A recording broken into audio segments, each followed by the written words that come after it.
ሰላም ጤና ይስጥልን ውድ አድማጮች፣ ዜና እናሰማለን። በቅድሚያም ዋና ዋናዎቹ። በኬንያ ምስራቃዊ የስምጥ ሸለቆ ዛሬ ባጋጠመ የመሬት መንሸራተት ቢያንስ 13 ሰዎች መሞታቸውን ተሰማ። የመሬት መንሸራተቱ የተከሰተው በአካባቢው የጣለውን ከፍተኛ ዝናብን ተከትሎ ነው። ግብጽ በአይነቱ ግዙፍ የተባለለትን ብሔራዊ ሙዚየም ዛሬ አስመረቀች። በምርቃት ስነ ስርዓቱ የኤርትራው ፕሬዝዳንት ኢሳያስ አፈወርቂን ጨምሮ በርካታ የሀገራት መሪዎች ተገኝተዋል። የዩክሬን ድሮኖች ወደ ሩሲያ ግዛት ሰርገው በመግባት ከዋና ከተማ በስተ ደቡብ ምስራቅ በሚገኙ ወታደራዊ ይዞታዎች ላይ ጥቃት መፈጸማቸውን ተሰማ።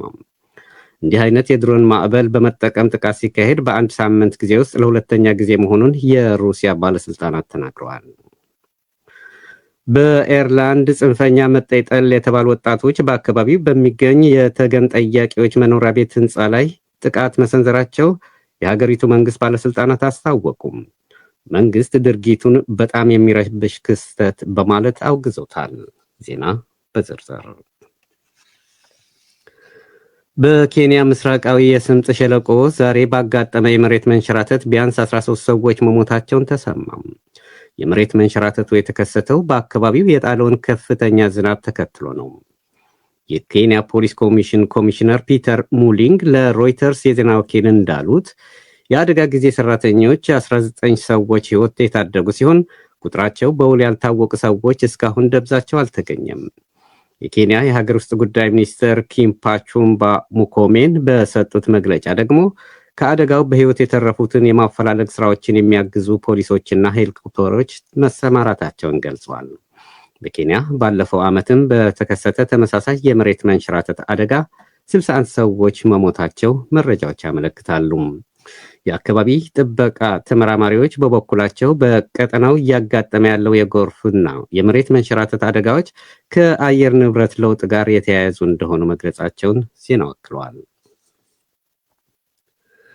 በአመፅና ብጥብጥ ታጅቦ የተካሄደው የታንዛኒያ ምርጫ በስልጣን ላይ ያሉት ፕሬዝዳንት 97 በመቶ በማግኘት አሸነፉ መባሉን ተከትሎ የሀገሪቱ ዋነኛ ተቃዋሚ ፓርቲ በዲሞክራሲ መቀለድ ሲል አጣጣለው።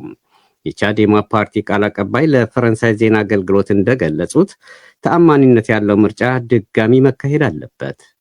በታንዛኒያ ዋነኛ ተቃዋሚ ፓርቲዎች አባላት በሰበብ አስባቡ እስር ቤት በገቡበት ሁኔታ ምርጫው መካሄድ የለበትም ያሉ ወጣቶች በተለያዩ የሀገሪቱ አካባቢዎች ተቃውሟቸውን ኃይል በተሞላበት የተቃውሞ ሰልፎች እየገለጹ ይገኛሉ። ፖሊስ በሰልፈኞቹ ላይ በወሰደው የኃይል እርምጃ 800 ሰዎች መገደላቸውን የተቃውሞ ፓርቲ መሪዎች የቻዴማ መሪዎች ይገልጻሉ። የተባበሩት መንግስታት ድርጅት የሰብአዊ መብቶች ኮሚሽን በበኩሉ በሰልፉ 10 ሲቪሎች መገደላቸውን አስታውቀዋል። በሁከትና ብጥብጥ ታጅቦ የተካሄደው ምርጫ የመጀመሪያ ደረጃ ውጤቱም በስልጣን ላይ የሚገኙት ፕሬዝዳንት ሳሚያ ሁሱሉ ሐሰን ማሸነፋቸውን መገለጹ ተከትሎ የቻዴማ ፓርቲ ቃል አቀባይ ኪቲካ የምርጫ ውጤቱ የሚያሳየው በዲሞክራሲ መቀለድን ነው ሲሉ ተደምጠዋል። ቃል አቀባዩ አያይዘውም በሀገሪቱ ተአማኒነት ያለው አዲስ ምርጫ እንዲካሄድም ጥሪ አድርጓል።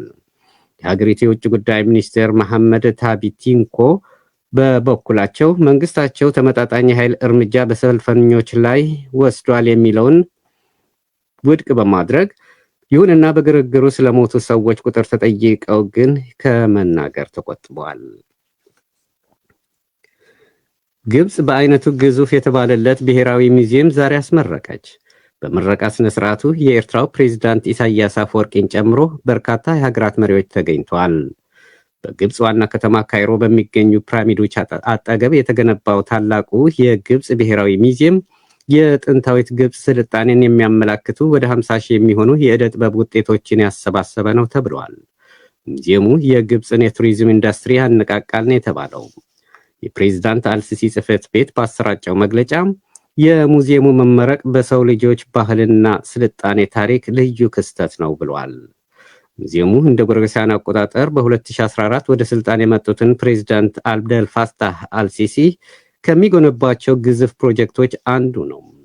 የምርቃት ስነ ስርዓቱ በከባድ የጸጥታ ጥበቃ ስር የተከናወነ ሲሆን በዛሬው ዕለት በግብጽ ብሔራዊ በዓል ሆኖ እንዲውል ተደርጓል። ባለፈው የጎርጎሮሳውያኑ 2024 ዓ.ም 15.7 ሚሊዮን አገር ጎብኚዎች ግብጽን ጎብኝተዋል። የግብጽ መንግስት እንደ ጎርጎሮሳውያን አቆጣጠር በ2032 በየዓመቱ ግብጽን የሚጎበኙ ሰዎች ቁጥር ወደ 30 ሚሊዮን ለማሳደግ አቅዶ እየሰራ መሆኑን አሶሺየትድ ፕሬስ ዘግቧል። ይህ ቦን ከተማ ከሚገኘው ጣቢያችን የሚተላለፍላችሁ ዶይቼ ቬለ ነው። ቱርክ አንድ የሐማስ ባለስልጣን ዛሬ ማነጋገሯን አስታወቀች። ምክክሩ የተካሄደው የእስራኤልና ሐማስ የደረሱትን የተኩስ አቁም ስምምነት አፈጻጸም ለመገምገምና ለቀጣይ የሁለቱም አካላት ሁለተኛው የስምምነት ምዕራፍ በተመለከተ በኢስታንቡል በመጪው ሰኞ የሚካሄደውን የሙስሊም ሀገራት ውይይት ግብዓት ለማግኘት ነው ተብሏል። የቱርክ የውጭ ጉዳይ ሚኒስትር ሃካን ፊዳን በስም ያልጠቀሷቸውን የሐማስ የፖለቲካ ጉዳዮች ኃላፊ ጋር መወያየታቸውን ተናግረዋል። የውጭ ጉዳይ ሚኒስትሩ ውይይታቸው እስራኤልና ሐማስ የደረሱትን የተኩስ አቁም ስምምነት አፈጻጸሙን በተመለከተና የሰላም ስምምነቱን ወደፊት ማስቀጠል በሚቻልበት መንገድ ላይ ያተኮረ እንደነበር መግለጻቸውን የጀርመን ዜና አገልግሎት ዘግቧል። በሐማስና እስራኤል የተደረሰ የሰላም ስምምነት ያለበት ደረጃን በመመልከት ሁለተኛው የድርድር ምዕራፍ ለማስቀጠል ያለመ የተባለለት ስብሰባ በመጪው ሰኞ አንካራ እንደምታስተናግድ ታውቋል። በስብሰባው የኳታር፣ ሳውዲ አረቢያ፣ ግብጽ፣ የተባበሩት አረብ ኤሚሬትስ፣ ፓኪስታንና ኢንዶኔዥያ ይሳተፋሉ ተብሎ ይጠበቃል። በኤርላንድ ጽንፈኛ መጤጠል የተባሉ ወጣቶች በአካባቢው በሚገኘው የተገን ጠያቂዎች መኖሪያ ህንፃ ላይ ጥቃት መሰንዘራቸውን የሀገሪቱ መንግስት ባለስልጣናት አስታወቁም። መንግስት ድርጊቱን በጣም የሚረብሽ ክስተት በማለት አውግዞታል። ከደብሊን ከተማ 40 ኪሎ ሜትር ርቃ በምትገኘው ድሮግ ሃርድ በተባለች ከተማ ጽንፈኞቹ ወደ ስደተኞች ህንፃ ተቀጣጣይ ርችቶችን በመተኮስ ጥቃት መፈጸማቸውን የገለጹት የሀገሪቱ የፍትህ ሚኒስቴር ጂም ኦንክሊንግሃም ድርጊቱ በህንፃው የሚኖሩ ሴቶችና ህፃናት ያስደነገጠ ተግባር ነው ብለውታል።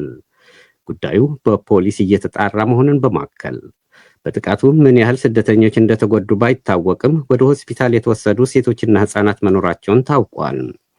የሀገሪቱ ጠቅላይ ሚኒስትር ሚካኤል ማርቲን ሴቶችና ህፃናትን ተጎጂ ያደረገ ድርጊት አጸያፊና በማህበረሰባችን ተቀባይነት የሌለው ነው ሲሉ ማውገዛቸውን አዣንስ ፍራንስ ፕረስ ዘግቧል።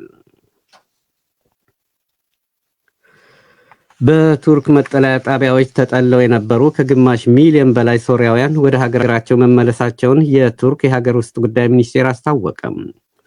የበሽር አልአሳድ መንግስት መውደቅን ተከትሎ በሀገር ውስጥ ተፈናቅለው የነበሩትም ወደ መኖሪያ ቤታቸው እየተመለሱ ነው ተብሏል።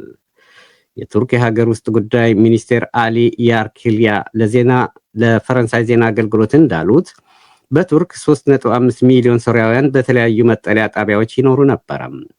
እንደ ጎርጎሮሳውያን አቆጣጠር ጥቅምት 8 ቀን 2024 ዓ.ም የበሽር አልአሳድ መንግስት መወገዱን ተከትሎ ሶሪያውያኑ ወደ ሀገራቸው እየተመለሱ ነው። ይሁንና አሁንም ወደ 3 ሚሊዮን የሚሆኑ ሶሪያውያን በቱርክ እንደሚገኙ መረጃዎች ያመለክታሉ። የተባበሩት መንግስታት የስደተኞች መርጃ ድርጅት በበኩሉ በተለያዩ ሀገራት ይኖሩ የነበሩ 1.6 ሚሊዮን ሶሪያውያን ወደ ሀገራቸው መመለሳቸውን አስታውቋል። 1.9 ሚሊዮን ተፈናቃዮች ወደ መኖሪያ ቤታቸው መመለሳቸውን በማከል የተባበሩት መንግስታት የስደተኞች ጉዳይ ድርጅት ትላንት ያወጣው መረጃ እንደሚያመለክተው በበሽር አልአሳድ መንግስት ወቅት በሀገሪቱ የነበረውን ጦርነትና አፈና በመሸሽ 7 ሚሊዮን ሶሪያውያን ሲፈናቀሉ 4.5 ሚሊዮን ደግሞ ለስደት ተዳርገዋል። የዩክሬን ድሮኖች ወደ ሩሲያ ግዛት ሰርገው በመግባት ከዋና ከተማዋ ሞስኮ በስተደቡብ ምስራቅ በሚገኙ ወታደራዊ ይዞታዎች ላይ ጥቃት መፈጸማቸው ተሰማም።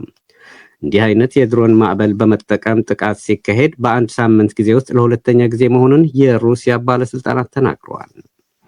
ዩክሬን የድሮን ጥቃት የፈጸመችባቸው የዞቭክሬስኪ እና ሮማንስኪ የተባሉ አካባቢዎች መሆናቸውን ታውቋል። የሩሲያ መከላከያ ሚኒስቴር ዛሬ ባሰራጨው መግለጫ ሌሊቱን ለዛሬ አጥቢያ በተለያዩ የሩሲያ ግዛቶች ለጥቃት ተሰማርተው የነበሩ 98 ድሮኖችን መትቶ መጣሉን አስታውቋል። ስለደረሰው ጉዳት ግን የገለጸው ነገር የለም። የዩክሬን አየር ኃይል በበኩሉ ሩሲያ ጥቃቱን ለመመከት 223 ድሮኖች ማሰማራቷን ገልጾም ከነዚህ 206ቱን መትቶ መጣሉን አስታውቋል። አየር ኃይል አክሎም በሩሲያ ግዛቶች ሰርጎ በመግባት በፈጸመው ጥቃት የሩሲያ የነዳጅ ማስተላለፊያ ቱቦ ላይ ጉዳት ማድረሱን ገልጿል። የነዳጅ መሰረተ ልማቱ ለሩሲያ ሰራዊት የነዳጅ አቅርቦት ይውል እንደነበረም በመግለጫው ተጠቅሷል። በሌሎች የሩሲያ ጦር የስንቅና ትጥቅ መጋዘኖች ላይም ጉዳት ማድረሱን አክሏል። ሩሲያ በደቡባዊ ዩክሬን ዛሬ በፈጸመችው የአጸፋ ጥቃት ደግሞ በቁጥር ያልተገለጹ ሲቪሎች መሞት መቁሰላቸውን ዩክሬን ገልጻለች። በሌላ የሩሲያ ጥቃትም በማዕከላዊ ዩክሬን ግዛት የሚገኝ አንድ የነዳጅ ማከማቻ